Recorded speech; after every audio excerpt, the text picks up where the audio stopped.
ese koko iyi application iri kuzamura abaforowazi cyane kuri TikTok, wari uzi ko ariyo ikunzwe ubushobozi bwo kuba itarenza video ebyiri ku munsi, kubera ko wemerewe kuyikoraho video ebyiri ku munsi.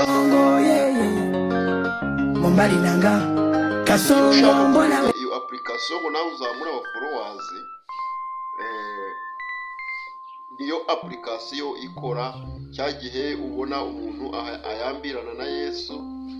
ukabona umuntu araje agapira kiciriyeho ahise agira agatuza abdomina, jya kuri YouTube channel wandikemo Ishuri TV 250, nkwereke iyo application itemerewe kurenza amavideo 2 ku munsi.